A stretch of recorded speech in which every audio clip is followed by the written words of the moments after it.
ये कहानी दिल्ली की है। हम अंबेडकर कॉलोनी में रहते थे। हमारे भवन का नाम अप्सरा था। लिफ्ट में भूत होने की अफवाह थी।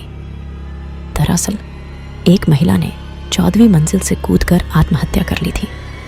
तभी से लोग कहते थे कि लिफ्ट में उस औरत का भूत दिखता है। हमारा घर 5वीं मंजिल पर था।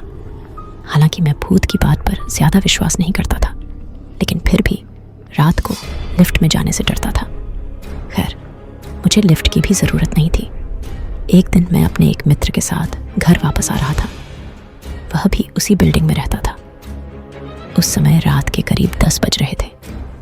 हम लिफ्ट में जाने से डरते थे, लेकिन हम एक दूसरे को यह नहीं दिखाना चाहते थे कि हम डरे हुए हैं। तो हम लिफ्ट में चढ़ गए। लिफ्ट 3री मंजिल पर पहुंची।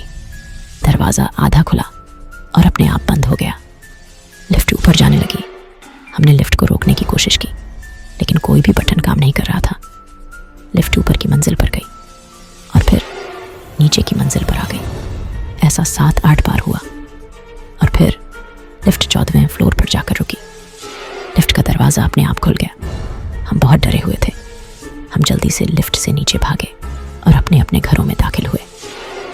घर में सभी ने पूछा कि मैं क्यों हाँफ रहा हूँ, तो मैंने बहाना बनाया कि मैं एक दोस्त के साथ दौड़कर आ रहा हूँ। उस दिन के बाद मैंने फिर कभी लिफ्ट का इस्तेमाल नहीं किया।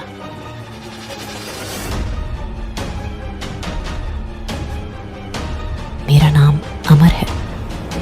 मैं आपको वह सब कहानी सुनाने जा रहा हूँ जो मैंने एक आंख से देखी थी। बात 5 साल पुरानी है। उस वक्त हम लखनऊ शहर में रहते थे। कुछ दिनों से हमारे मोहल्ले में किसी चुड़ैल के घूमने की अफवाह फैली हुई थी। कुछ लोगों ने कहा कि उन्होंने रात में एक डरावनी महिला को घूमते हुए देखा है। वह कभी घरों की छत पर तो कभी गलियों में घूमती नजर आती है। इस वजह से लोगों ने छत पर सोना बंद कर दिया था। अंधेरा होते ही सड़कें सुनसान हो जाती थी। एक दिन मोहल्ले के लोग मिलकर रात भर देखते रहे, पर कोई नहीं आया। मुझे तो बिल्कुल भी विश्वास नहीं होता था। जो भी चुड़ैल की बात करता था, मैं उसका मजाक उड़ाता था। मैंने माना कि ये लोगों की वहम है या कोई शख्स लोगों को डरा रहा है। एक रात बत्ती चली गई। गर्मी में अंदर सब सो रहे थे। चुड़ैल के डर से कोई छत पर जाने की हिम्मत नहीं करता था। मुझे ऊपर जाने की भी मनाही थी, लेकिन जब गर्मी बर्दाश्त नहीं हुई तो मैं अपना बिस्तर लेकर छत पर चला गया। छत पर पहुंचकर देखा तो छत के कुंडों पर एक महिला बैठी है। उसके हाथ में मांस का टुकड़ा था जिसे वह खा रही थी। उसका चेहरा दूसरी तरफ था। केवल उसके हाथ जानवरों जैसे दिखते थे। यह सब देखकर मेरी हालत और खराब हो गई। मैं अपना बिस्तर वहीं छोड़कर भागा और दरवाजे की कुंडी लगा दी।